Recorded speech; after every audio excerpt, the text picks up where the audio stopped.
ಹನುಮ ಜಯಂತಿ ಅಂಗವಾಗಿ ದುಷ್ಟ ಸಂಹಾರ ಶ್ರೀ ವೀರಾಂಜನೇಯ ಸ್ವಾಮಿಗೆ ವಿಶೇಷ ಪೂಜೆ ನಡೆಸಲಾಯಿತು. ಚಿಂತಾಮಣಿ ತಾಲೂಕಿನ ಅಂಬಾಜಿದುರ್ಗ ಬೆಟ್ಟದ ಮೇಲೆ ನೆಲೆಸಿರುವ ಸಾವಿರಾರು ವರ್ಷಗಳ ಇತಿಹಾಸ ಹೊಂದಿರುವ ಪುರಾತನ ವಿಗ್ರಹ ದುಷ್ಟ ಸಂಹಾರಕ ಶ್ರೀ ವೀರಾಂಜನೇಯ ಸ್ವಾಮಿಗೆ ಹನುಮ ಜಯಂತಿ ಅಂಗವಾಗಿ ವಿಶೇಷ ಪೂಜೆ ಕೈಂಕರ್ಯಗಳನ್ನು ನೆರವೇರಿಸಲಾಯಿತು.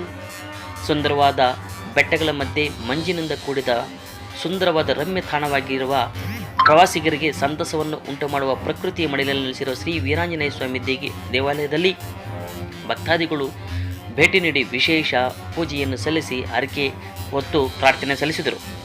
ಸುಂದರ ಬೆಟ್ಟದ ಮೇಲೆ ಸಣ್ಣ ಗುಡಿಯಾಗಿ ಶಿಥಿಲಾವಸ್ಥೆಯಲ್ಲಿದ್ದ ಸ್ವಾಮಿಯ ವಿಗ್ರಹವನ್ನು ಜೀರ್ಣೋದ್ಧಾರ ಮಾಡಿ ಉತ್ತಮ ದೇವಾಲಯವಾಗಿ ನಿರ್ಮಿಸಿ ಬರುವ ಭಕ್ತಾದಿಗಳಿಗೆ ನಿತ್ಯ ಅನ್ನದಾಸೋಹ, ನೀರಿನ ಸೌಲಭ್ಯ, ಶೌಚಾಲಯಗಳನ್ನು ಕಲ್ಪಿಸಿ ಆಶ್ರಯ ನೀಡಿದ ದೇವಾಲಯದ ಧರ್ಮದರ್ಶಿಗಳು ಕಾವಲಗಾನಹಳ್ಳಿ ನಾರಾಯಣಸ್ವಾಮಿಯವರು ಸಾಮಾನ್ಯ ಬಡ ಕುಟುಂಬದಲ್ಲಿ ಜನಿಸಿ ತನಗಿದ್ದ ಆಸ್ತಿಯನ್ನು ಮಾರಿ ಸ್ವತಃ ತನ್ನ ಖರ್ಚಿನಿಂದ ದುಷ್ಟ ಸಂಹಾರಕ ಆಂಜನೇಯ ಸ್ವಾಮಿ ದೇವಾಲಯ ಜೀರ್ಣೋದ್ಧಾರಕ್ಕೆ ಪಣತೊಟ್ಟಿದ್ದಾರೆ. ಈ ಮಹತ್ ಕಾರ್ಯಕ್ಕೆ ಸುತ್ತಮುತ್ತಲ ಗ್ರಾಮಸ್ಥರು ಸಹ ಕೈಜೋಡಿಸಿದ್ದು, ಮುಂದಿನ ದಿನಗಳಲ್ಲಿ ಅಂಬಾಜಿದುರ್ಗದ ಬೆಟ್ಟದ ಮೇಲೆ ಉತ್ತಮ ರೀತಿಯಲ್ಲಿ ಒಂದು ಪ್ರವಾಸಿ ತಾಣವಾಗಿ ಬೇಡದ ಭಕ್ತರಿಗೆ ಕೋರಿಕೆಗಳನ್ನು ತೀರಿಸತಕ್ಕಂಥ ದುಷ್ಟ ಸಂಹಾರಕ ಶ್ರೀ ವೀರಾಂಜನೇಯ ಸ್ವಾಮಿ ಅವರು ನೆಲೆ ಏರಲಿದ್ದಾರೆ ಎನ್ನಬಹುದಾಗಿದೆ.